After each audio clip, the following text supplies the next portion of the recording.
God, grant us a vision of our city, fair as she might be. A city of justice, where none shall prey on others. A city of plenty, where vice and poverty shall cease to fester.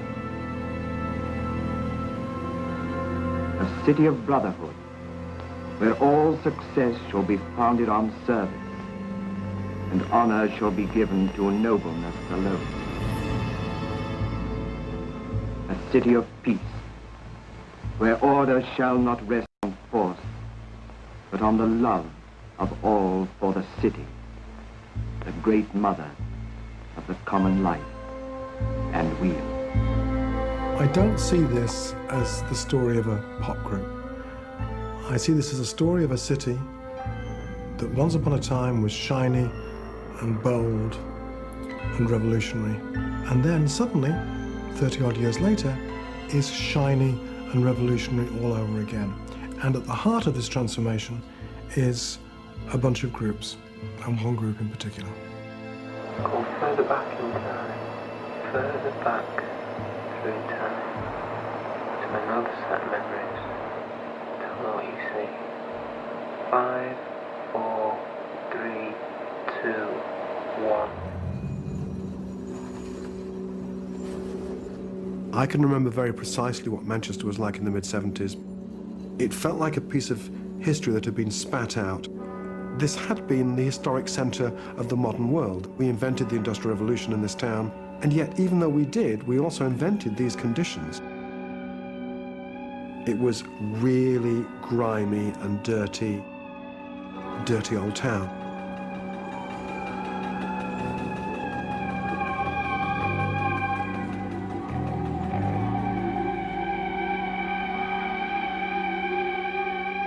You were always looking for beauty because it was such an ugly place. Whether again on a subconscious level. I mean, I don't think I saw a tree till I was about 9. Here are your playgrounds, your porches and sun lounges, and whatever else you can use them for. I was just surrounded by factories and nothing that was pretty, nothing.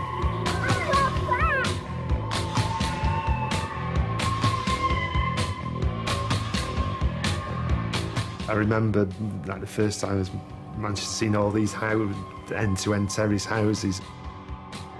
And then the next time you went, there was just a pile of rubble. Then the next time you went, there was sort of like all this building work. And then by the time you were in your teens, it was this big concrete fortress, quite futuristic at the time. And then, of course, concrete cancer set in, and it looks horrible.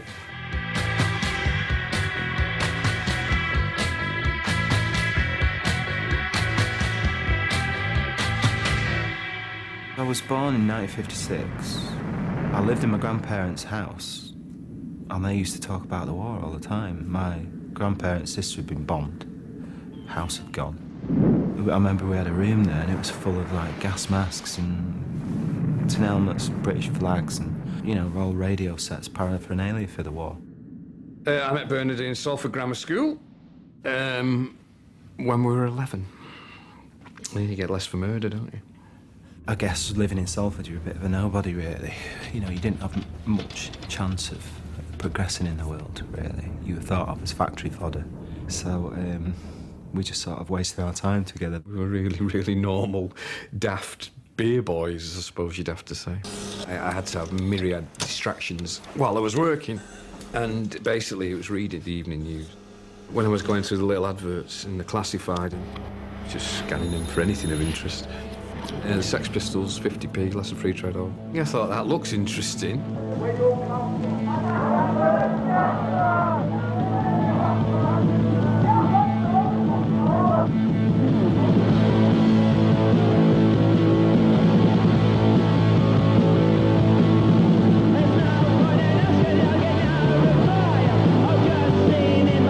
I thought it was shite. It was just like a car crash. It was like, oh my God, I'd never seen anything like it in my life. I mean, I'd been to see most groups, you know, Deep Purple, Led Zeppelin, and I'd never seen anything as chaotic or as exciting and as rebellious. It was how I felt. You know, you just wanted to trash everything. It was a right racket, you know, and you just thought, fucking hell, I could do that. You know, I could just about do that. We'd formed a band then that night there, and then we formed a group.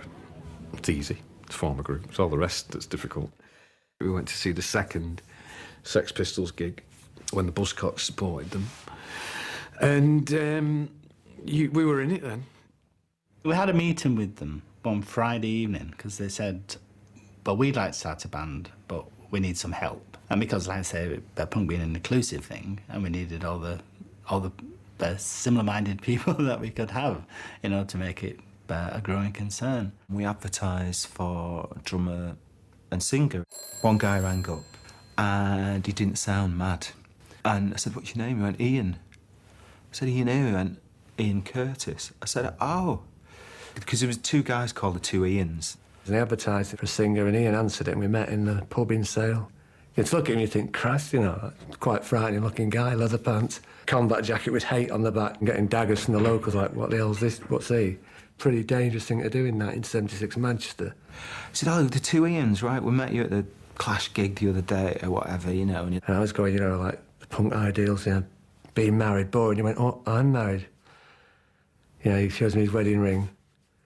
We thought, he's such a nice guy, I thought, oh, yeah, doesn't matter. Like, yeah, that's me. I said, "All right, yeah, all right, you've got the job." And that was it, over the phone.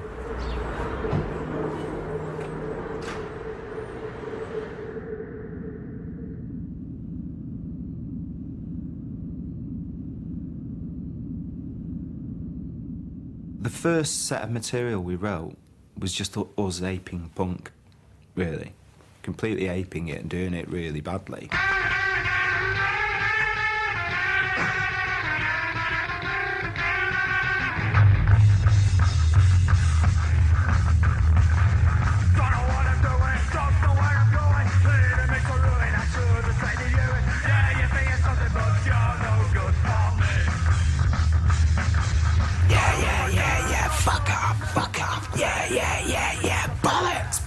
You know, these really dreadful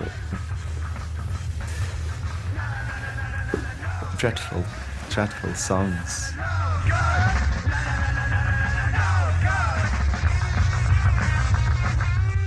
Drummer wanted for local punk band, Warsaw.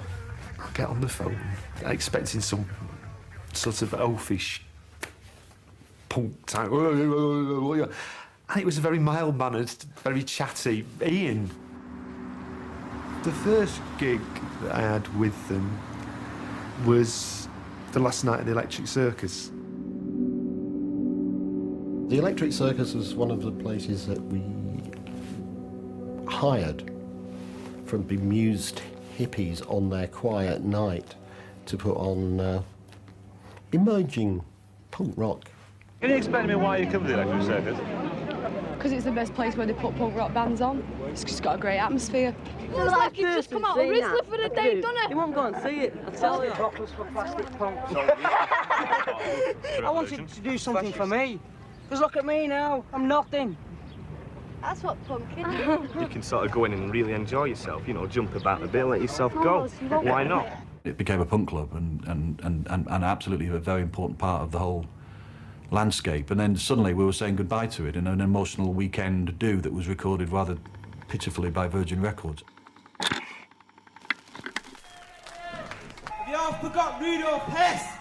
And yeah, the Warsaw and the we remember Rudolf Hess thing and all that kind of nonsense. At the time, whenever any of that happened, those of us within it had not a moment's doubt that it was anything dicey. You know, you just sort of trusted somehow the instincts of locals that it was not dicey.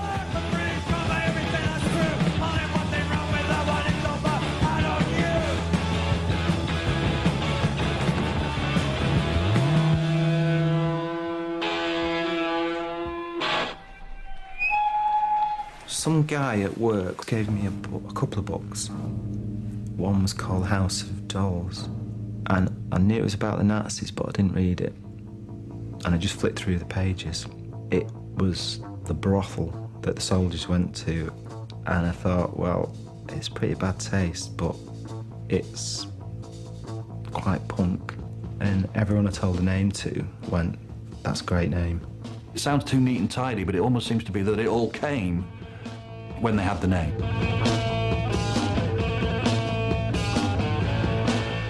It was like Roxy Music or Velvet Underground. You know, you knew instantly from the moment it happened, it was one of those names. At that stage, when we made our first record, An Ideal for Living, we just were making this music and we wanted people to hear it. And it was very much a punk ethos of do-it-yourself, independence, forget big labels, forget small, you know, cottage industry.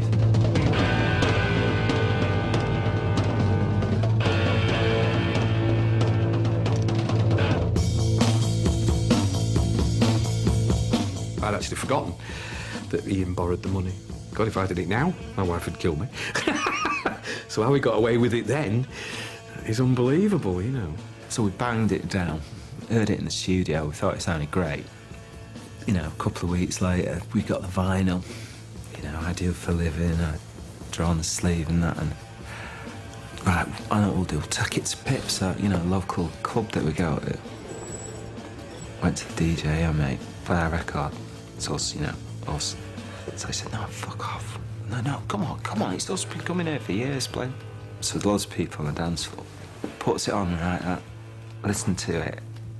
And the pressing was so bad, it was like completely muffled. It's so quiet, you wouldn't believe it. And it just cleared the dance floor. Everyone just walked off, and he took it off halfway through.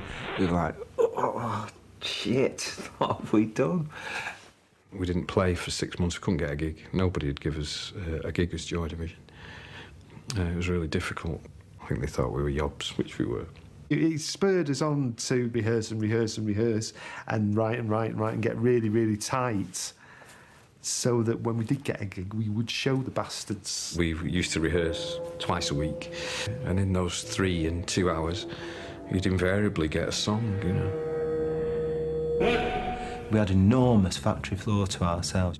In the winter, we used to just brush all the rubbish to one end of the room and set fire to it to just keep warm in it. We were all on our own island, what we're doing, and we just really made sure that what we were doing sounded great and sort of didn't pay any attention to what the others were doing. When I played low, I couldn't hear anything at all. When I played high, I could pick it out because of the row, because Barney's amp was really loud. Then Ian just latched onto you playing high, and he'd say, that sounds good when you play high. Barney plays guitar, you know, we should work on that. That sounds really distinctive. Just a happy accident like that gave us our sound, you know. He always had a box of words, and he would just pull some words out and start singing them, so he already had them, really, because he would be at home writing every night anyway. And they had like a Battle of the Bands night for young bands that were just starting out, you know.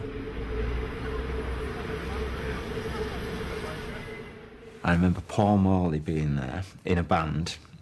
Kevin Cummins was in his band. I think Richard Boone was in it. It was like a joke band, you know, they were having a laugh. But everybody, including Joy Division, you know, turned up to be, you know, to win, you know, like some weird prototype X Factor. This was when I first saw the other side of Ian. He was a really lovely, really nice, polite, intelligent guy. But if he didn't get what he wanted through being like that, he would explode into this kind of frenzied, you know, frenzied thing, because that's the only way he could get what he wanted. I remember him kicking the door down of their dressing room and going to Paul Morley and Kevin Cummins and them going, you're not fucking going on. Like, you're not fucking going on, we'll kill you. If you go on, we'll bottle you. We're going on. Ian had previously gone up earlier in the night to Tony Wilson to complain, called him a cunt, you know, he says, you're a cunt, you. Tony was like, why, darling, what have I done, darling? And he'd be like, well, you won't put us on your... Tony had a TV programme then. I didn't answer him, but I remember thinking, you know, you're next in the list, you fucking idiot.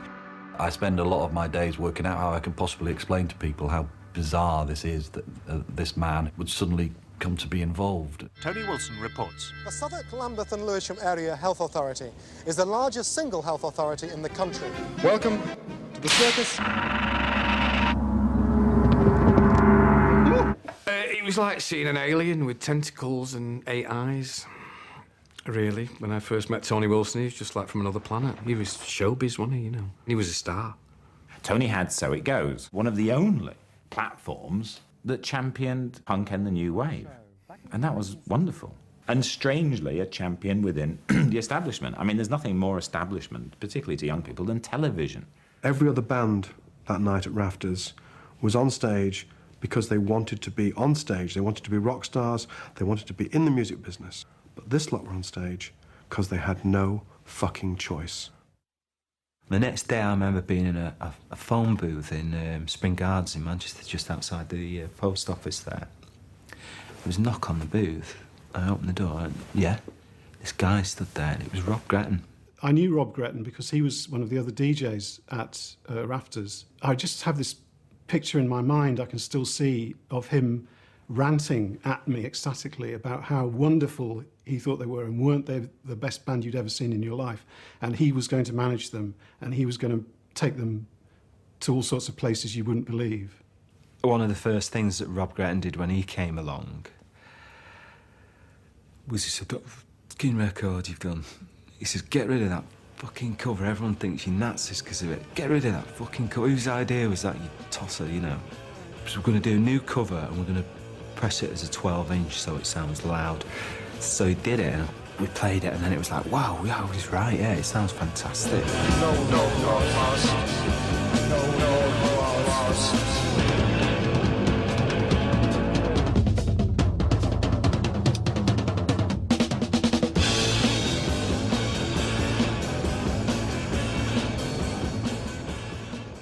When he was DJing, he was playing soul music, I think, but his ideology was really punk.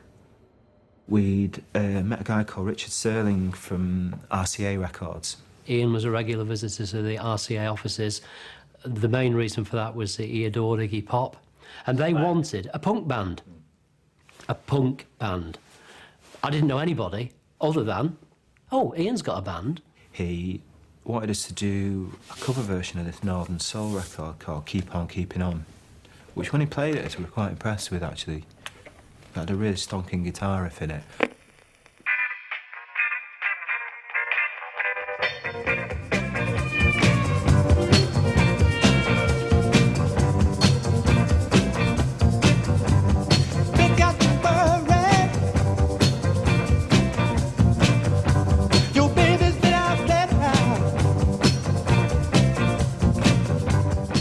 The engineer must have been pretty good.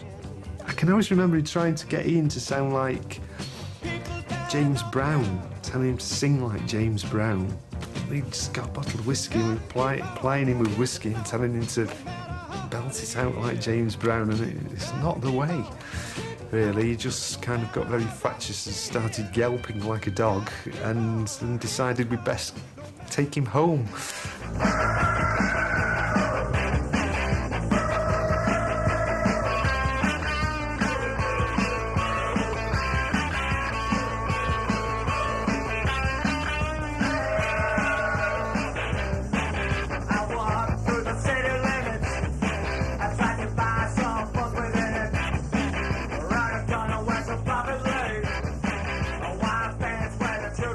Punk enabled you to say, fuck you. But somehow, it couldn't go any further. It was just a single, venomous, one-syllable, two-syllable phrase of anger, which was necessary to reignite rock and roll. But sooner or later, someone was going to want to say more than fuck you. Someone was going to want to say, I'm fucked. And it was Joy Division who were the first band to do that, to use the energy and simplicity of punk to express more complex emotions. Seeing as how this is the programme which previously brought you first television appearances from everything from the Beatles to the Buzzcocks, would you like to keep our hand in and keep you informed of the most interesting new sounds in the Northwest? This, Joy Division, is the most interesting new sound we've come across in the last 6 months. They're a Manchester band, with the exception of the guitarist, who comes from Salford. Very important difference. They're called Joy Division. This number is Shadow Play.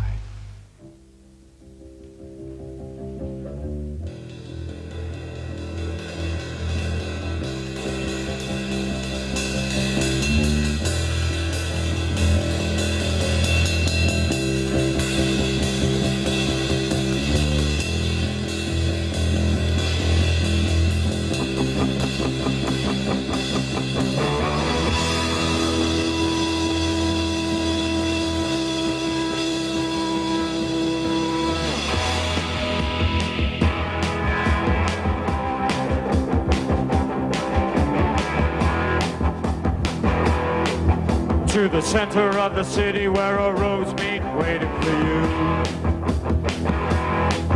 To the depths of the ocean where all hope sank, searching for you. Moving through the silence without motion, waiting for you. In a room with no window in the corner, I found truth.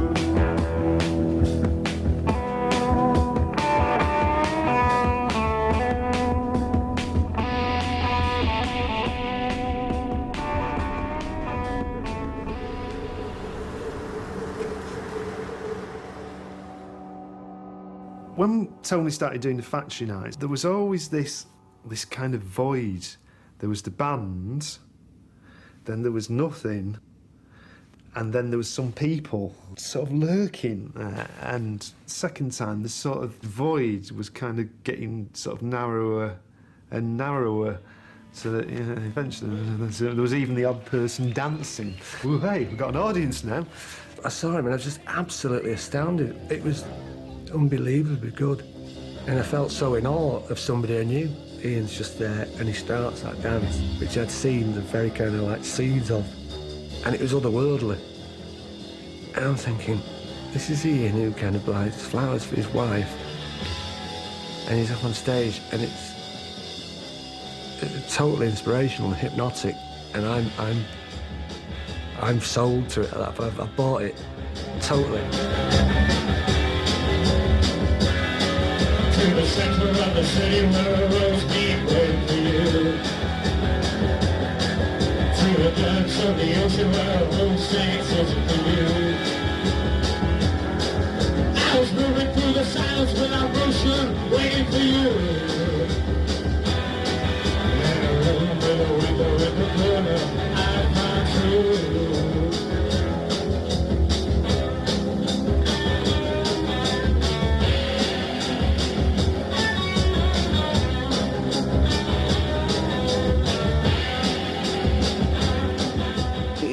Just be drawn into it. It functioned like those shaman things do. You're just kind of pulled into the moment. They're a very interesting band about time because they're very informed by the past, but also you're always propelled into just a moment of present with them. Time sort of stops.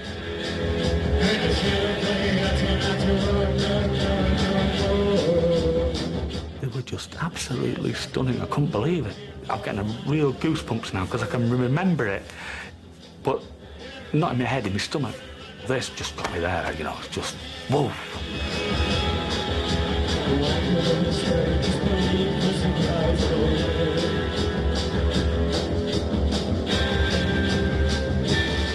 We were only originally going to have 2 songs and then do a short film about what was happening within Manchester with Anderton, who was a very right-wing and very vociferous chief constable. He believed he spoke directly to God every night. He believed that God sent him messages, and it felt really genuinely threatening. It felt like it was a bad moon rising, you know, it felt like there was bad shit on the way. Well, there was actually, the sewers were up at the time. A great metaphor for whatever the fuck was going on. And then you had the looming Thatcher thing, creating this consumerist stroke fascist society. And then we cut to, if you like, the underground feel of the rehearsal rooms, where it's almost like a resistance group.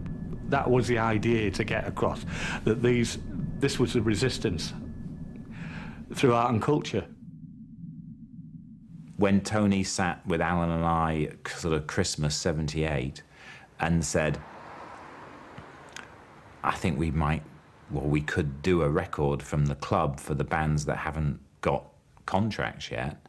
This was just like terribly, terribly exciting. Suddenly we had a producer and his name was Martin Hannett.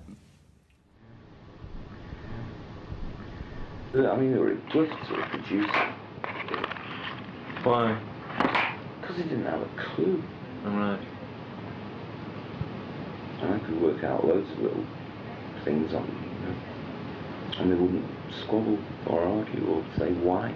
So what was the first thing you did for them? Was it ideal factory sample? Factory sample. Well, it's so digital. It's just, heaven sent.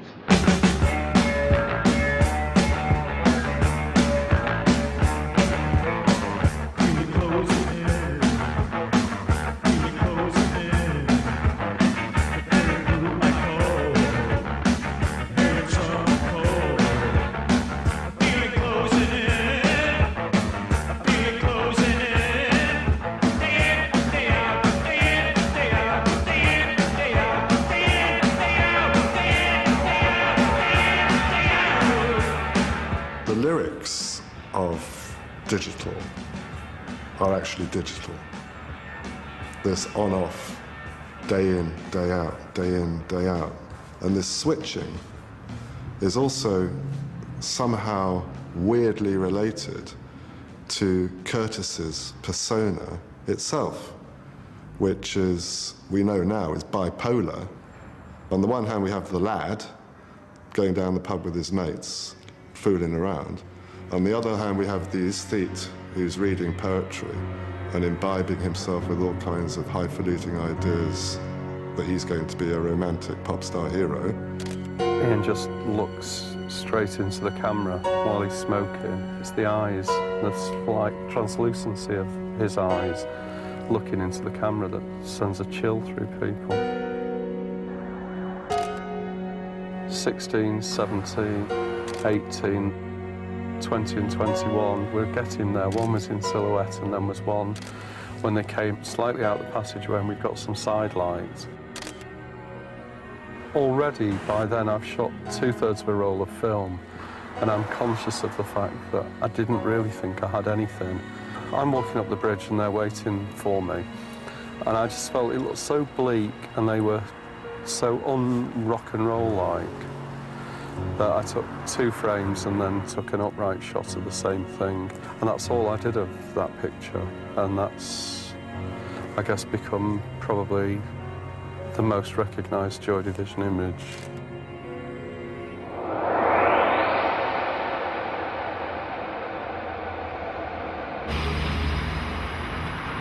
The whole idea was to get your band signed to a major. And I was sitting in the Band on the Wall one Sunday night with Gretton, who suddenly turns to me and goes, "Why don't we do our first album with you and then go to Warner Brothers?"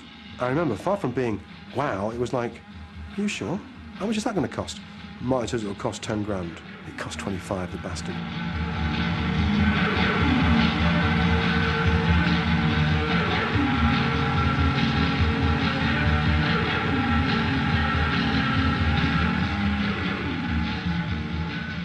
With Unknown Pleasures, I think we had 3 weekends. Could be wrong, but I think it was 3 weekends to record and mix it. So we played them all live, so the first thing we did with Martin was to just get them recorded in the studio, and then it would be experimentation time and he'd start putting wacky noises on it like he recorded the lift shaft. It was kind of like you going on some sort of strange science fiction-based journey. There was a lot of pot smokes. He wouldn't say to you, "I want you to do it like this." It was kind of all do it again, but a bit more cocktail party or a bit more yellow. Magnificent but humble. Faster but slower. Whether it was pot or whether it was the Zen school of production, I don't know. We're ready. Let's try one. Oh, fucking break. Fuck off, Ian. Memorably, he had the AMS, a digital delay line. And you press the button and you hit the snare drum. You go, "Oh, there's my snare drums in the box now." How have you done that, Martin? That's amazing. It was using that machine that Martin changed drum sounds forever. But I never knew that Martin was significantly involved in creating the machine. These 2 strange whiz kids from AMS, Burnley, Lancashire, England, had discovered Hannett, and once a month they would meet him in a car park on top of the moors in between Manchester and Burnley. And this lunatic stroke drug addict would clamber out of his old Volvo into the back of their car and would rabbit on for 30 minutes about the sounds he was imagining in his head. Well, this is possibly heresy. I think Martin proposed a way to understand Joy Division. He heard something, he saw something, he felt something from them, and was able to project in his mind what it could be. Well, the songs were great anyway. Martin didn't write them. He only produced them. He started, chipping in when we needed him, but that's the job of a producer anyway, really. I just remember the sleeve, it was just an uncanny moment because it did belong in your collection. next to Roxy Music, next to Velvet, and it didn't look wrong. It was just next to, you know, Diamond Dogs. It was a great piece of work, but he didn't borrow any of that language. He didn't borrow any of that visual language. It was totally itself, and he couldn't work out where it had come from. I made the cover that I would have wanted had I found it in a record rack. And nobody obliged me to do otherwise. I hadn't heard the music. They'd given me the elements. I mean, the wave pattern is astonishing. I mean, what an amazing image for something called Unknown Pleasures. I took it to Rob's house. I took the artwork to Rob, and he said, I have a test pressing. Do you want to listen to it? I didn't know if I could sit through 40 minutes of Joy Division, especially in front of their manager. But I couldn't really say no. And within moments, I knew that I had a part in a kind of life-changing experience. Minute after minute was beyond anything I could have expected. It was just beyond. It was astonishing. And just as soon as it started and the drums sounded like no drums had ever sounded, and everything seemed to belong in its own space and not quite connecting somehow, something amazing had happened.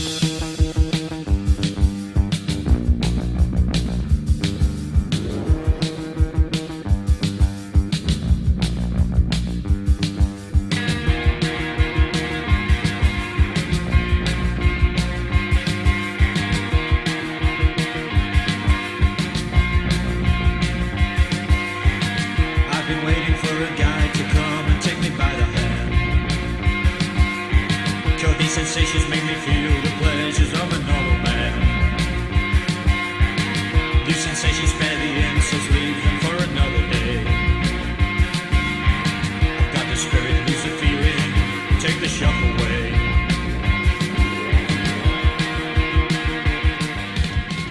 When Unknown Pleasures came out, it was sort of like, this is the ambient music for my environment. I mean, I think about Geordie as they're an ambient band. Almost. You don't see them function as a band, it's just the noise around where you are. It was almost like a science fiction interpretation of Manchester. You could recognise the landscape and the mindscape and the soundscape as being Manchester. It was extraordinary that they'd managed to make Manchester international, if you like, make Manchester cosmic. It's getting faster, moving faster now, it's getting out of hand. On the 10th floor, down the back stairs, into no man's land. Lights are flashing, cars are crashing, getting frequent now. I've got the spirit, lose the feeling, let it out somehow.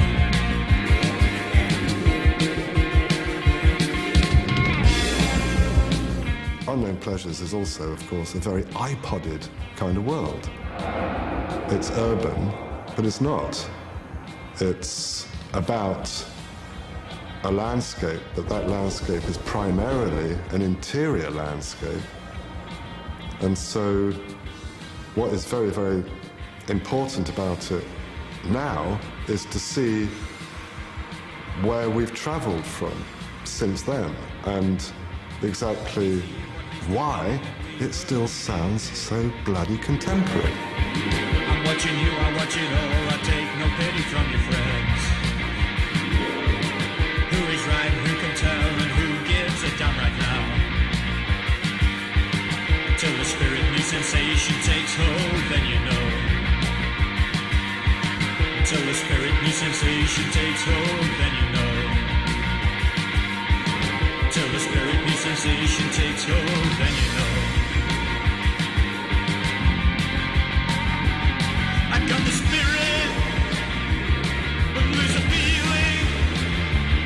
I got the spirit, but lose a feeling. Feeling, feeling, feeling, feeling, feeling, feeling, feeling.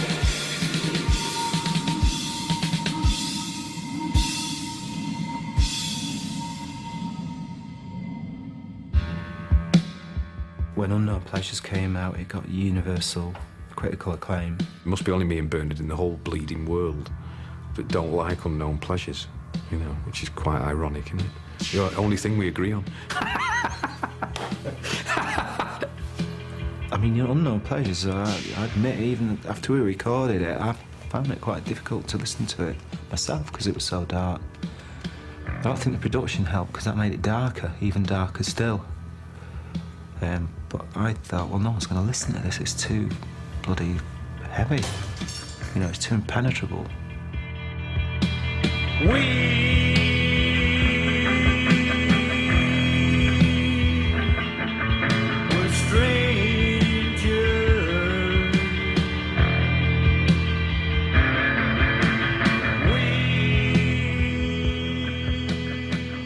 Also, in our lives, we'd all had very dark experiences. You know, we were only like 21, but say for me, I had a lot of death and illness in my family, and to experience such things at a young age makes you quite a serious person. Ian, I guess, in his line of work, what he did, you know, was quite serious.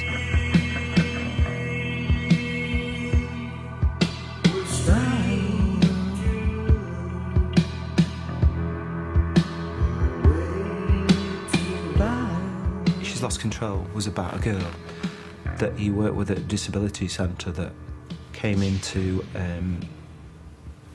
see him, and I think he really liked her, you know, thought she was a nice girl, and he was trying to get her work at different places, and one day she didn't come in and she died from a fit.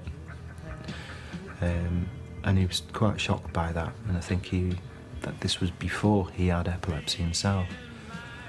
So he wrote She's Lost Control about her. And you can see them now as Ian Curtis sings the brilliant She's Lost Control.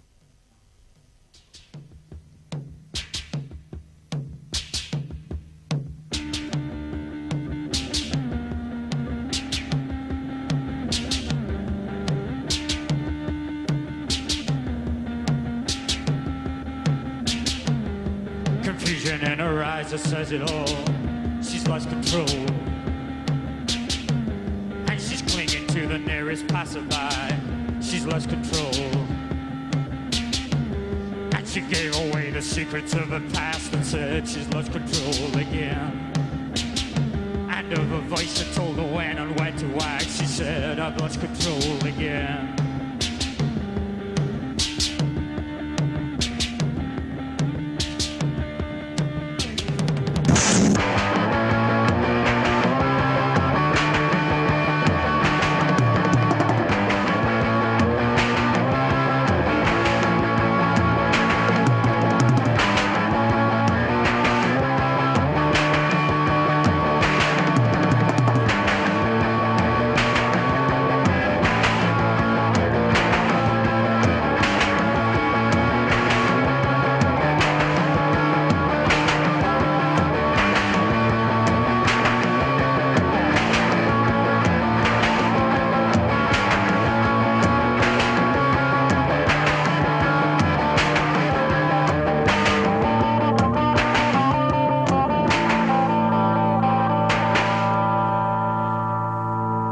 September 79, we turned over to BBC Two, and I've never seen a TV performance like it. Ian Curtis's performance and the band's performances just totally broke through the plastic of the medium. Going from musicians who couldn't even play their instruments, suddenly they were a supergroup. And I was astonished to see this. Dance, dance, dance, dance, dance to the radio. Dance, dance, dance, dance to the radio. Dance, dance, dance, dance, dance to the radio. Dance, dance, dance, dance, dance to the radio. Oh, I would call out when the going gets tough. Things you've learned are no longer enough. Well, now it's the sound, it's all we need to know. To synchronize love to the beat of the show. We could dance, dance, dance, dance, dance, dance to the radio. Dance, dance, dance, dance, dance to the radio. Dance, dance, dance, dance, dance to the radio. Dance,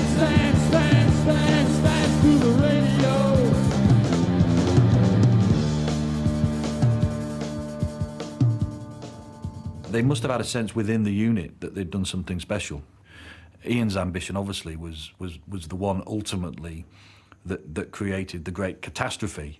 But I think the others had their own ambition within that, even if it was just to be the greatest bass player on the planet. I just wanted us to be how we sounded live.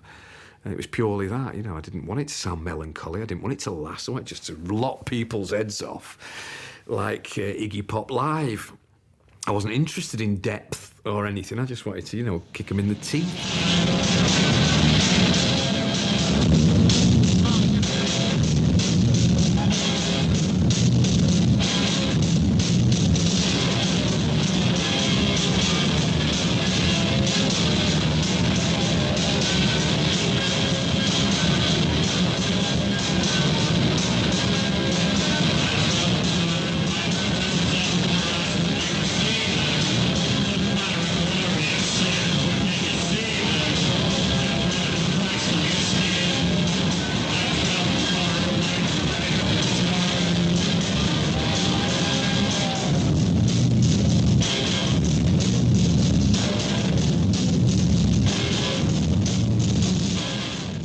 Sounded like no one else.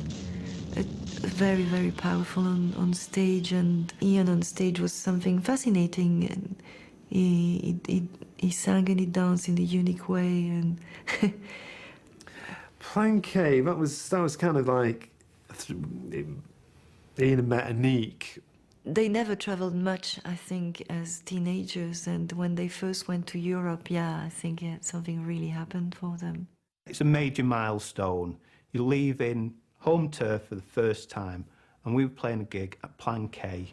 Cabaret Voltaire was on the bill. I think it was a converted sugar refinery. So, you know, it was pretty arty.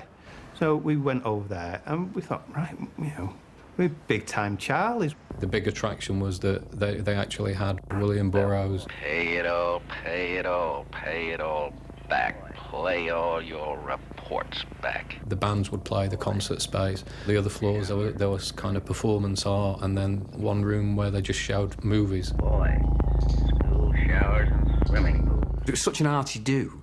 Everyone was so arty, wandering around. Oh, God, the Joy Division, they're so wonderfully sublime, darling, in French. I mean, the hilarious one there was when Ian decided he was going to get a free book off William Burroughs because he felt that he'd read all William Burroughs' books and bought them. So for some strange reason, he thought that this time William Burroughs would give him a free book.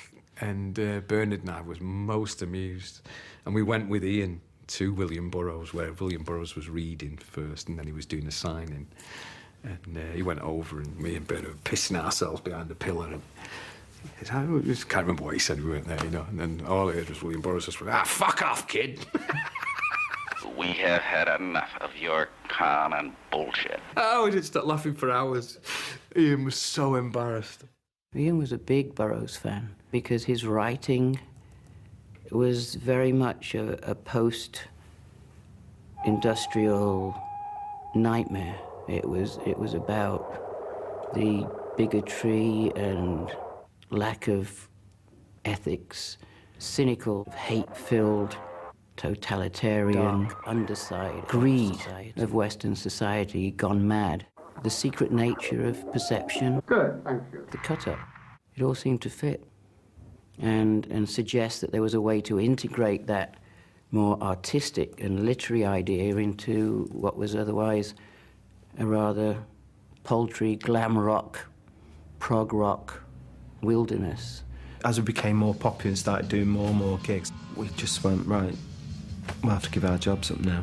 We stopped being semi-pro, fully professional. The Buzzcocks tour was our first real sort of experience of proper rock and roll, you know, and roadies and all that. And of course, their crew and Buzzcocks' crew got up to all the kind of stupid roadie mischief, as did members of both groups. He was pissing in the ashtray, the dirty bastard. Big lump of draw like that. Caretaker came in. There, eat that. And he grabbed hold of him while he was pissing in the ashtray. Felt like my head had fallen off. And he went, oh, you tell me what you want me to do and I'll do it. He would show you his tattoo. Bucket of maggots. And coming out of his backside were 2 hands. Live mice, and put them in. Yeah, gears in the van, yeah. So I opened the thing up, but it was just full of beer. You must have these. He'd robbed the bar. These 2 red stars. I'll have them. And then the barman came out with about 5 bounces. Oh, I was like, you fucking swat. Off his fucking nut, hallucinating, inane, laughing, grin on his face. Like a lunatic, couldn't speak. He's French, right? He doesn't understand fuck off. He went, all right then, fucky offy.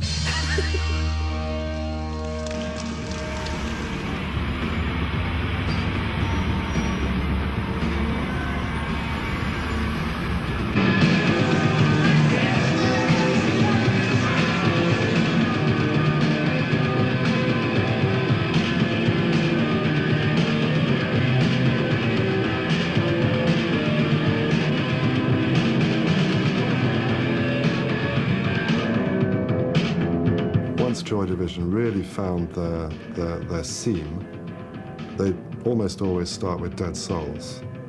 Now that track has a very, very progressive, intense build-up. It's nearly 3 minutes before the vocal comes in. Now this gives Ian a chance both to calibrate, position himself, to start to read what the atmosphere is coming off the audience, to feel how the band behind him are locking in with each other on that particular evening, and to decide how far he wants to travel.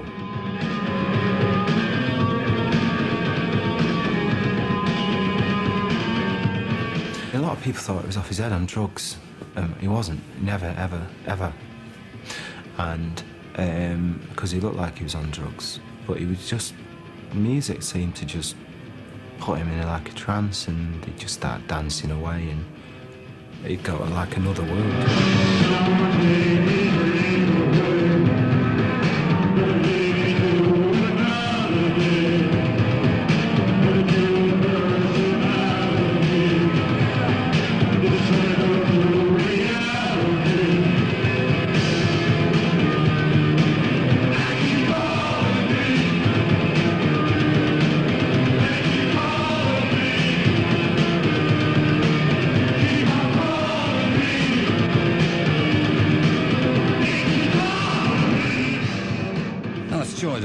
And it's called Dead Souls. Always choose cheery subjects, don't they, these boys? And I know that tens of thousands of you are going to sit down and write letters to me here at the BBC asking about that. I can't really give you a great deal of information, except that it's on the Sordid Sentimental label. I mean, sordid with an E added to the end of it to make it look French, in fact, because it is French. It is available in 1 or 2 shops, and it comes in a sort of folder, which makes it obviously larger than a record and more book-like in a sense. He loved that record. He was so proud of the sleeve, of such a beautiful object. It's quite funny because when it did come out in an edition of 1578, Rob was down in London. He was handing them out, you know, like kind of, hey, have one of these, you know, I just got this over from France, have one of these. And then, you know, 2 days later they were gone, disappeared forever. And it had been widely distributed on cassette because Peel played it all the time, because he was, you know, feeling sorry for all of those who couldn't get hold of a copy. And I promised to play the other side of it tonight, and indeed I shall. In fact, I shall do it right now.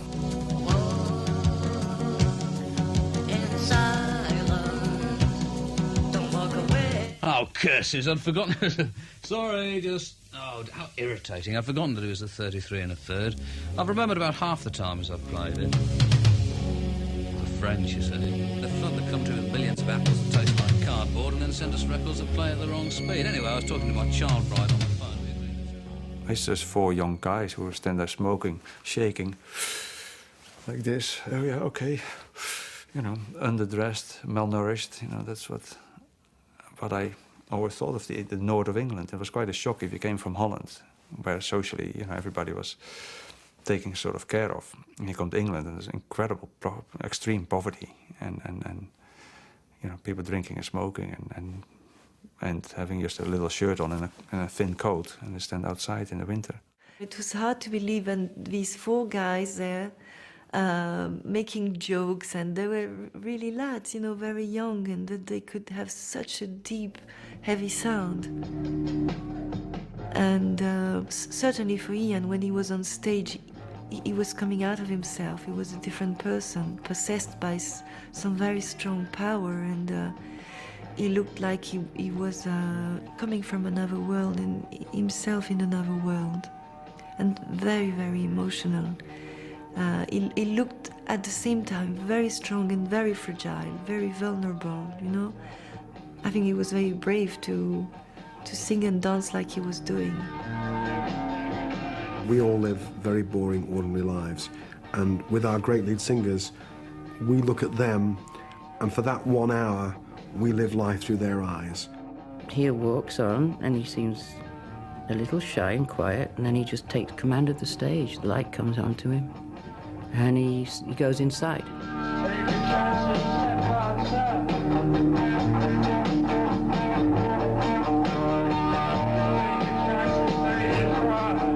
It was very much as if he was plugged into some kind of huge electrical voltage that was creating this sort of twitching, jerking, tranced out symbol for a human being.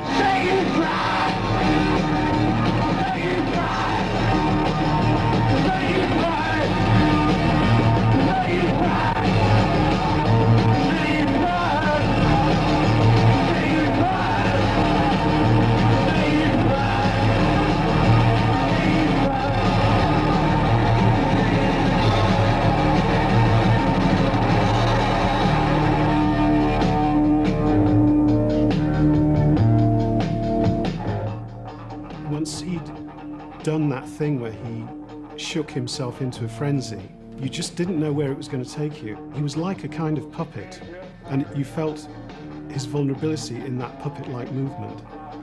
It was a bit like watching performance artists who deliberately lacerate themselves, cut themselves, except with Ian he didn't bleed, but he sacrificed something of himself for you.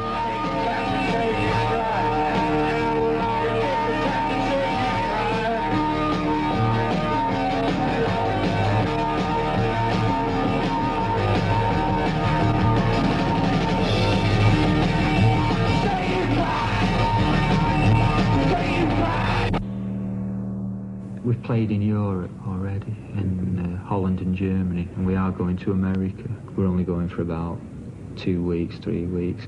I'd hate to be on the, the usual record company where it's sort of, you do all the audience. Just couldn't do that at all. I had experience of that supporting the Buzzcocks. It was really soul-destroying. We played a concert at the Hope and Anchor in London. I remember him being in a weird, kind of little bit childish mood. Not quite himself, This was in the morning. We drove down and we did the concert, and only about 3 people turned up. It was about 2 in the morning. We were driving back up the M1, and I had a sleeping bag over me, and Ian just was moaning about the gig, moaning about the sound, moaning about this, and he just said, "Hey, give me that sleeping bag." Which was not like him, because he wasn't a selfish person at all. He turned around, grabbed the sleeping bag off me. I said, "Stop pissing around, give it me back." And I pulled it. So he pulled it back. I pulled it back and then held onto it, so he just wrenched it out of my hands. But put it over his head this time and wrapped himself in a ball. And then just started making this weird growling sound. Just growling, like growling like a dog. And the next thing, hand comes out the sleeping bag, flashes out at Steve, the dog comes out, punches the windscreen, and then he just starts punching, and that punching turned into a fully fledged grand mal fit in the car while Steve was driving. So it was like, pull over, pull over, pull over. Dragged him for his own protection out of the car and held him down flat on the hard shoulder, dark middle of the night, and just pinned his limbs down, and well, he basically had a fit. After that, really, he just got diagnosed with epilepsy, and they just started getting more and more frequent. Those with epilepsy are going to have a much more difficult life because of the age-old stigma attached to the word epilepsy and the real fear which people have of it. We didn't know what to do. You know, it's not one of those things that you're used to. I mean, we'd certainly never come across people who'd had fits before. You know, we were there and, you know, we didn't know what to say to him. Plus we're men. Men don't talk, and we certainly didn't talk to each other. So we just kind of carried on the way we were carrying on, which was working a lot. And didn't give him much quarter, really, in which to recover, because basically his doctor's advice was, don't drink, go to bed early, you know, avoid flashing lights. Well, he was 22 or something. Everything that boys join a band to do, you know, the drink, the drugs, the women, all of that is sort of written out of Ian's script. You know, he did have epilepsy, very suddenly it occurred, but he also had it very, very, very strong. Big, you know, grand mal fits. It wasn't, no messing about, it was very strong, you know. Like, he couldn't pick his daughter up, he couldn't drive a car. To be careful at railway stations, it didn't stand too near the edge. As I witnessed a few of his fits, you know, I can tell you it was really, really frightening. It was like he was being possessed by the devil. I know it sounds silly to say, but he was literally raising from the ground. That's how I remember it. Nowadays, in the mentally normal patient, it should be possible to control fits in at least 85%. You've got to take lots of drugs, and the drugs that he had to take then were really, really kind of heavy. One day he'd come in and he'd be laughing his head off and totally happy. The next day he'd come in and he would be depressed and in tears.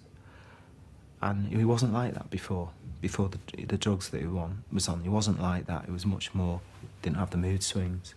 The other thing is, he obviously had problems with his relationship with his girlfriend Anique and his wife. That he had to make a life decision there that was very, very, very difficult for him. He had a child. I don't know what was going on in his mind. I really dread to think what was going on in his mind. I think he could see limits to the way he was possibly going with the band. I think the band were about to change because they were becoming much bigger and they were on the verge of becoming absolutely huge. And creatively and psychologically, that must have been a real challenge for him. He felt that he was holding us back. And which is probably one of the reasons why he drove himself so hard, was because he didn't want, because he knew we all wanted it so badly and we were all enjoying it so much. I think his problem was that he didn't want to let anybody down. People started writing about them in February 1980 as if they were the Second Coming.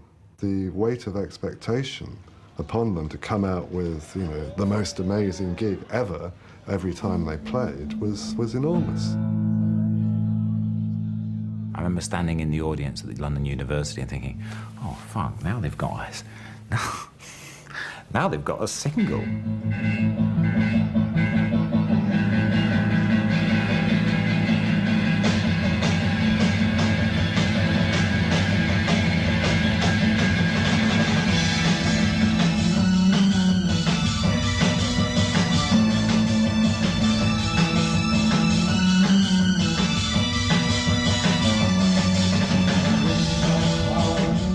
First hear Love Will Tear Us Apart live, and you would go, oh my God, you know, because you did have enough about you to think that is a fucking great pop song, you know, that could be #1, you know, that kind of moment, because it was catchy.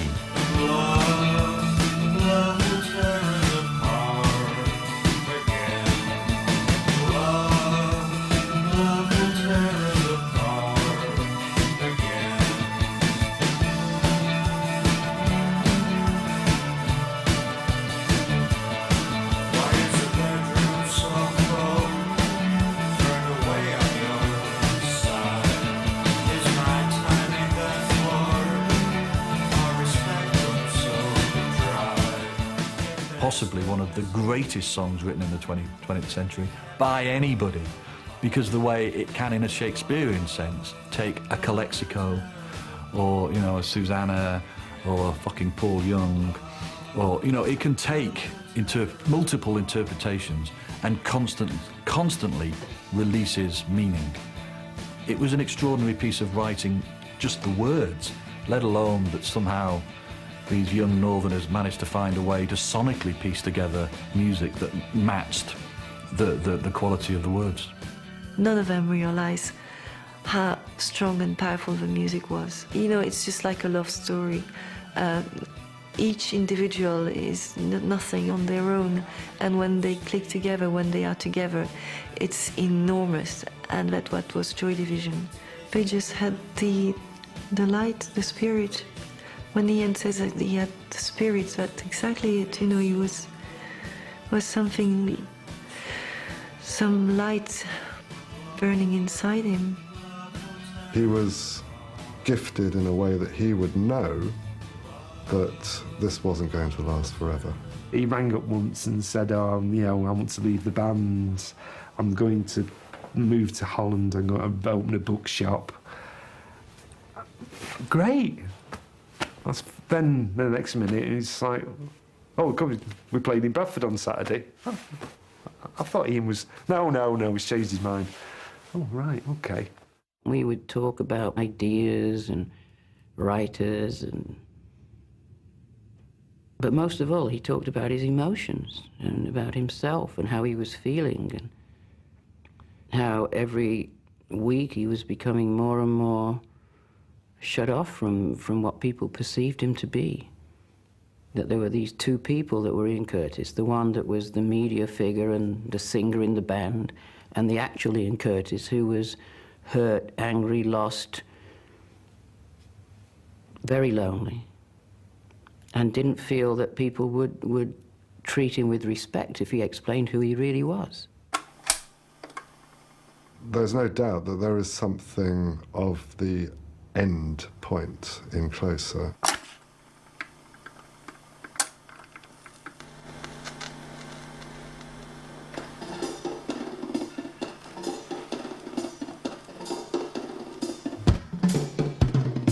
Unknown Pleasures isn't it? Wouldn't it be great to be an artist? Wouldn't it be great to be like Buzz and Bowie and Ballard and Iggy and Luke? Wouldn't it be great to be like that? I might have a chance to be like, oh my God, you know. And then Closer was the artist. That was where he joined those ranks and therefore pulled Unknown Pleasures with him, because that was the first step towards becoming that kind of artist. The silence, the doors open wide, where people can pay to see inside. For entertainment, they watch his body twist. Behind his eyes, he says, I still exist. This is the way he stepped inside.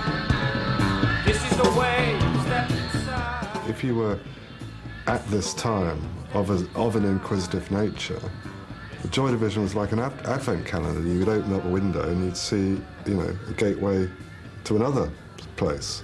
You know, there'd be all of these routes out of the world into other worlds, parallel worlds. Obvious example is Atrocity Exhibition.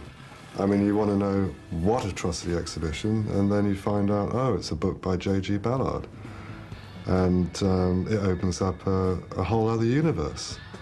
You take some of their references, for example, Colony, which is Franz Kafka, and you take tracks like The Kill and see the references to Dostoevsky or something. It was like an education in itself. This is the way, step inside. This is the way, step inside. This is the way, step inside. This is the way, step inside. I thought Closer got closer to the sound that I particularly wanted. I also enjoyed the experience because we were away in London. We were living in 2 flats. And again, there was this kind of oi polloi sort of a party flat at one end and intellectual flats at the other end. I was staying with them in that apartment, I remember, and I think I was the only girl around. She was just sort of sophistication to someone from Macclesfield, you know, someone who used to ride pigs for entertainment, suddenly confronted with someone who works in an embassy. And we're just taking the piss out of them all the time, you know, putting cornflakes in the bed and just japes, daft, stupid things. Yeah, but she used to get so wound up, you know. There was one night, I remember, he had a glass pane in the door and we'd been taking the piss out of them, throwing beer at them while they were in bed or something, you know, something daft.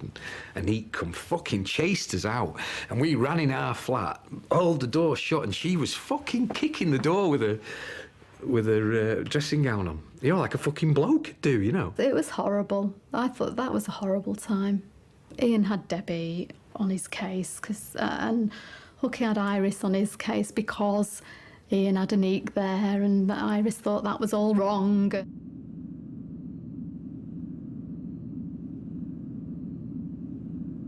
We got treated well at the studio, Britannia Row. I remember him bringing sandwiches in and tea and stuff. We were like, way posh, you know.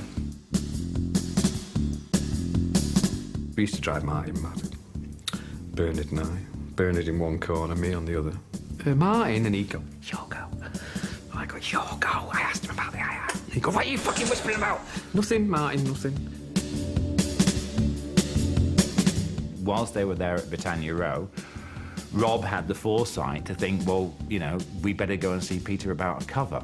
Who knows, it could take him weeks, it could take him months, so let's go and get him on that now. I was very nervous. I didn't want to sort of take something from the book or the shelf and say, I like this, and then kind of look at me and think, well, you're just, you know, you're just hopeless. And there was something I was very excited about. There was a body of photographs by a man called Bernard Pierre Wolfe. And I opened the magazine and put it on the drawing board and stepped away.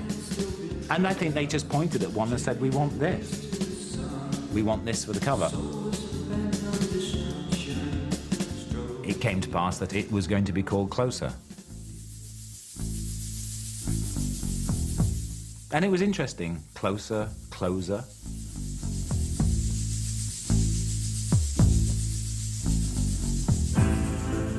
I'd no idea that it was going to be the last thing that you did. It's better than Unknown Pleasures, songs are better, everything, you know. It was a good laugh most of the time. The only thing that sort of was sad about it was Ian's illness, but he hid that so well most of the time. I remember talking to him one night. Ian was saying to me that doing this album felt very strange because he felt that all his words were right in themselves and that he'd always in the past struggled to complete a song. Like, he'd have the start, but he'd always struggled to complete it. But he just had the whole song straight off. But he said that at the same time he had this terrible claustrophobic feeling that he was in a whirlpool and drowning, and he was being pulled down in this whirlpool. He was always recording on his own, you know, with the group would be recording the music at a different time. The image I would have in mind was Ian was very tired and very, very quiet, and every time he would sing, he would turn his back and put his hand on his head or on his eyes, and he was turned around from the others just to be in himself. No words could explain, no actions determine. Just watching the trees and the leaves as they fall. All the lyrics on the CD are really depressing and sad. And it's surprising nobody would pay attention. We never really talked about his lyrics. In fact, we never really listened to his lyrics that much. It's only years on when you see him wrote down when Debbie published them, I thought, oh my God, is that what he was singing? Maybe for the others it was more like literature. You know, Anique expressed how worried she was, how fearful she was. And I'm all kind of, no, it's just art. It's just an album, for God's sake. It's wonderful, I know, but it's nothing to be frightened of. And she said, don't you understand, Tony?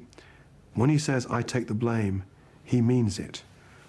And I went, no, it's just art. How fucking stupid can you get? When he cut himself up with a kitchen knife, and, you know, he said he was pissed. And when he took his first overdose, you think he'd have stopped and sorted it out. And it seems, you know, a complete... unbelievable to me that we didn't stop and sort him out. I think he was actually in a hospital. But we'd already had a gig booked. Right, and nothing, if we booked a gig, it never got cancelled. So Tony actually brought Ian down to the gig, and he was in no fit state to play. I got a phone call, and it was Bernard, and he just said, oh, Ian's ill, and we've got a gig tonight. We were wondering if you'd like to stand in for him. Alan can go on, sing a couple, and Ian can come and sing a couple, but it didn't go down too well with the audience. There was a big Victorian glass chandelier suspended above the stage, and somebody threw a bottle or a glass, and it hit the chandelier square on. Bottles started flying, and equipment got trashed. Hooky fancied a bit of a fight, I think, at that point. Bro just kept going, right, come on, second assault, and then I'll go out and try and fight the audience. But it turned out into a complete fiasco. It was horrible, and of course, it was great for Ian, because he immediately thought, oh, right, all this is my fault, and he just burst out in tears. He just thought, oh, you know, took the blame of himself, you know. Mother, I'm right, you believe me. I'm doing the best that I can. I'm ashamed of the things I've been put through. I'm ashamed of the person I am. He said that he was standing in the wings of the stage, watching the band play without him, and he just had this feeling that he was looking down and they were carrying on without him, and that they were going to carry on without him. It was kind of eerie. The Berry gig was on the Tuesday, and I said to Tony, maybe you should suggest that he come and stay at our house in the country, because we lived in the country, and Ian drove back with us that night after the gig. We just sat in the lounge, smoking and listening to music. That was all we did. He stayed at my house for a week. I think he fell out with Debbie, and well, he had fallen out with Debbie and just needed somewhere to stay, so he stayed with me for a week, which wasn't great for him, because I was still an insomniac and I was staying up till 5 in the morning. But I remember coming back from rehearsals one day, and we took a shortcut through the graveyard, and I said to him, you know, he said, you're lucky. I said, your name could be on one of those stones if you'd have succeeded the other week. And he was like, yeah, right, yeah. You know, no sort of connection in the response. And he made his mind up, I think. I read a book on hypnotic regression that sometimes if you've got problems in the present, the regression could unlock problems that had occurred either in your childhood or if you believed in it in previous lives.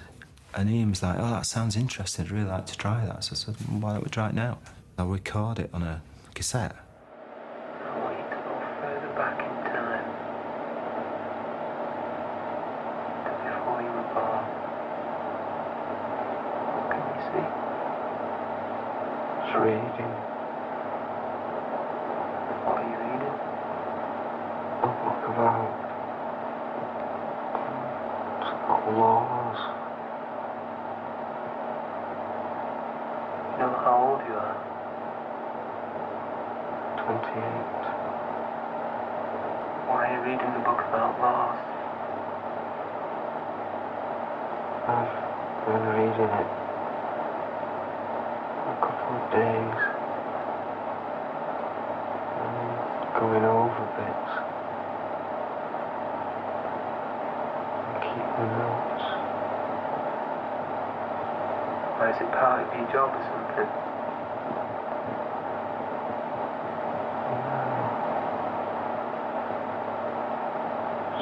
start. I do it now. You're gonna wake up. Totally wake up. Do you know who you are now? Yeah. What's your name? Ian.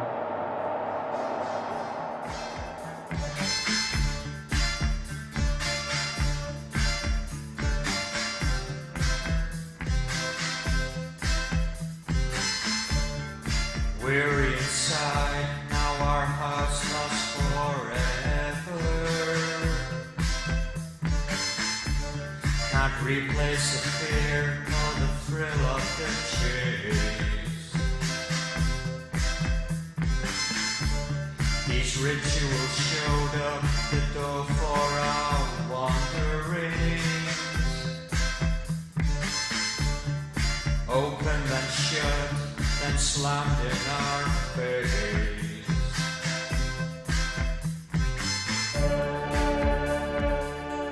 It's not difficult to realise that, you know, he was, you know, seriously destabilised by the whole matrix of things that was going on at that time. But he was also on the cusp of exactly what he wanted, which was to get out of Manchester, to travel and see the world, to go to America, the land of some of his heroes.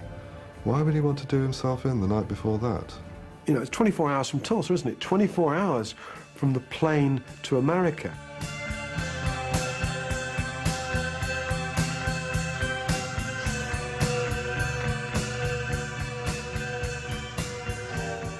We're going to America on the Monday.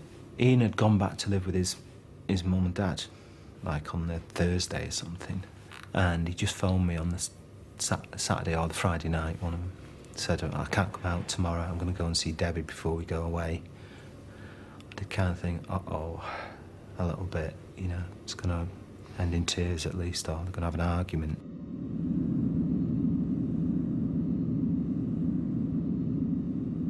So I said, are you sure? Why don't you just come out and have a drink, we'll have a laugh, you know, and it's like, no, I've got to see her. I was probably in Belgium for about 5 days before I was due to return to go back to England. The last time we spoke together was on the Saturday night. It was very short and I couldn't hear him very well. I was in the backstage with lots of people around. And he said that it's imperative that we have to meet before they go to America. Because otherwise it would be like 7 or 8 weeks without seeing each other. And basically we just agreed that he should call me at home the following day. And he told me he was listening to that record and was going to watch a film, and he was alone.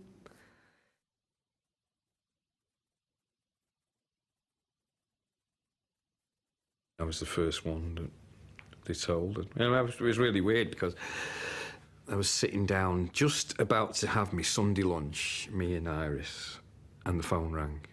Literally like that. And I went on the phone. And they said, oh, this is police so-and-so. We're trying to get in touch with Rob Gretton. And I said, well, he should be at home. She said, oh, we phoned him at home. He's not there. I said, why, what's the problem? And she went, oh, well, we've got, you know, sorry to tell you this, but Ian Curtis has committed suicide. And I went, oh, right, OK. And he went, right, OK, well, if you speak to Mr. Gretton, could you get him to call us, you know? And I went, yeah, right, OK. And put the phone down and went and sat back and had me dinner. And then Iris said to me, oh, he was on the phone, by the way. And I went, oh, Ian has killed himself. And that was it then. That was, you know, the shock of it. It was really weird. Horrible. When he first tried to commit suicide, when he took the overdose, it was a complete surprise. In fact, when he actually did commit suicide and Rob told me it, I said, what, he's tried again? You know, I can't believe it. He's tried again. He said, no, he has. He's dead. I was like, what, he's tried it? He said, no, he's dead. He's done it. Everything then seems a blur after that, really. I don't. Just spent most of the time in the pub. Spent most of the time together, all of us. Me, Twinny, Terry, Barney, we'd all go and sit together. Just sit in the pub together. I think you just couldn't take it in, really. hard to say, sort of 50% sad and 50% angry, really. Angry at him, really, for being stupid and doing that, and angry at myself for not doing something.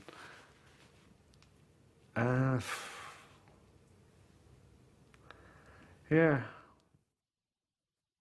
I arrived in London. He never rang, so I thought maybe if there's a problem I should call his parents, because that's where he was staying, where he was supposed to stay. And when I called, his father just said, Ian is dead. And he put the phone down, and that was it. I came home from work and there's this piece of paper, and I looked at it and it says, singer kills himself on eve of tour. You think, A, this isn't true, and then you get a feeling of anger when you say, you twat, why have you done that, you know? You bastard. You know, she'll stuck it out with the rest of us. Well, we didn't go to the wake. I don't think we were welcome, really, somehow. I mean, one of my greatest regrets in life is that I didn't go and see him, you know, after he was dead. I really, really do regret that. But I think you were so young, you didn't know what the bloody hell. Nobody offered it you, you know. I think somebody said, oh, do you want to go and see him? And I go, fucking right, do I want to go and see a dead body? Do a fuck. You know, I'm 22, I'm going to the pub, fuck that. But, you know, I really do regret not seeing him and saying goodbye now. I really do. It's only Bernard and I that didn't go. Everybody else went, you know. Lindsay's and my job was to look after Anique. So I didn't go to the funeral because it was my job to make sure Anique got on the plane back to Brussels and there was no scene at the funeral. And certainly looking after Anique for 5 or 6 days. I'm sure Anique probably doesn't remember this, but she was playing both albums back-to-back, non-stop, 24 hours a day for about the entire time she stayed in the cottage. There you go. I didn't go to the funeral, but I went around to Factory Records after the funeral and they played the great Rock and Roll Swindle. I always remember that, and I just remember being frozen throughout it, and I think we all were in the room. Frozen at the aptness and the absolute ridiculous stupidity that we should be doing this. So it was a classic putting on a brave face, I guess, and doing it in a showy way, and not really dealing with the emotion. It was almost like we were just too damned self-conscious about maintaining a ridiculous kind of degraded cool, a kind of cool that, in a way, a lot of that thing at that time was meant to destroy, but we still, you know, didn't really talk to each other. The day Tony phoned me to tell me that Ian had died, it was during that conversation that I suddenly thought of the cover we had. And I felt it necessary to point it out. And Tony was very concerned. The notions of sensationalism or exploitation were like there, and I said, Tony, we've got a tomb on the cover of the album, and he was like, oh fuck.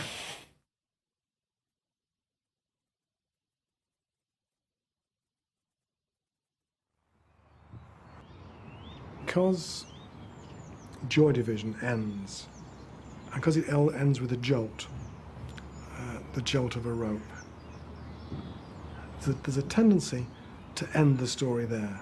I think the important thing is not to end the story there. Why did we decide to carry on? We just carried on. We just never even thought, should we carry on? Oh, not carry on. It was just, we went to the funeral, went to the wake at Palatine Road, and then it's so Monday. No, see you on Monday then. That was it.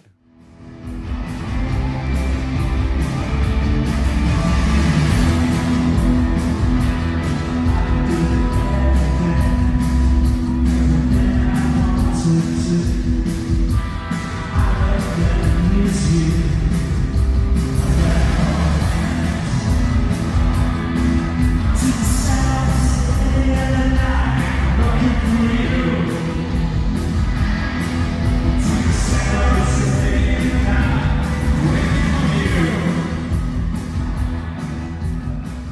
beauty of Joy Division, that we did it, 4 of us, didn't know what we were doing, didn't know why we were doing it, and the chemistry was unbelievable. And talk to one of us if we didn't know. Maybe Ian might have known. I suppose that's something we'll never find out. But, you know, it was just pure chemistry of 4 people. And it was easy. It was easy writing those songs and playing that well. It was easy. And it only got difficult when he died.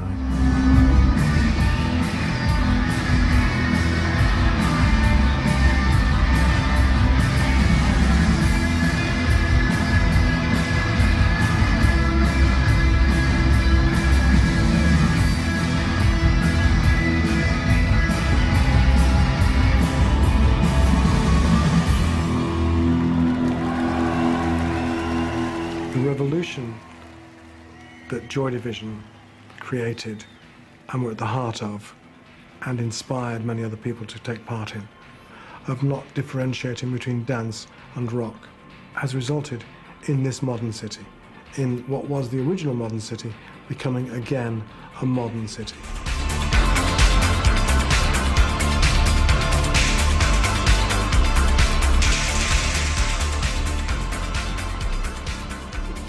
The vibrancy of the city, the expectations of the city, all those things are the legacy of Joy Division. I think what they managed to do had a kind of truth to it that has sustained through the fluctuations of fashion. An integrity, something you can believe in, something that didn't seem to be just for the money, for the career, it was anti-industry, all the things that ultimately have seemed important to the maintenance of popular culture. The reinvention of what cool is. Those that exploit, you know, can make good use of something like Joy Division because it explains some of the rules of what it is to be cool. The 2 works are Unknown Pleasures and Closer, and that's it. Everything else is merchandising. Merchandising of memory. We live in a time where brands are everything, but Joy Division were beyond all that because you could simply trust what they were doing. Joy Division in particular, Factory in general, Ian's story is one of the last true stories in pop. There are very few true stories in a business-dominated pop culture. Yes, it's a fabulous story, the story of the rebuilding of a city that begins with them, the story of a tragic suicide and a moral story, and a cultural, academic, intellectual, aesthetic story. But at the heart of it, it's only here because they wrote great songs, and great songs never die.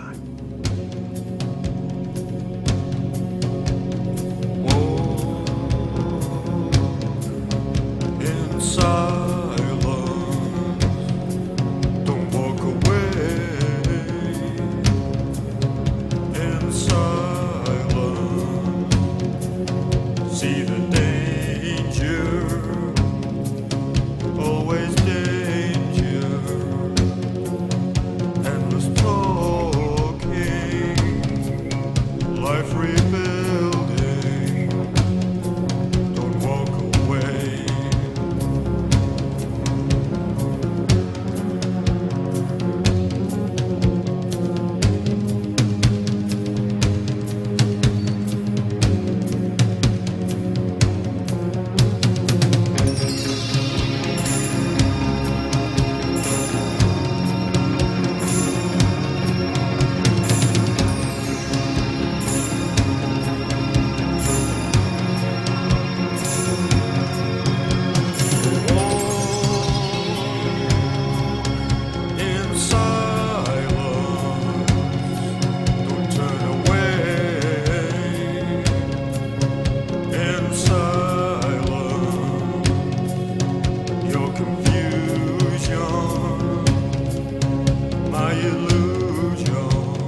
mountain, by the rivers, through the streets, every corner, abandoned.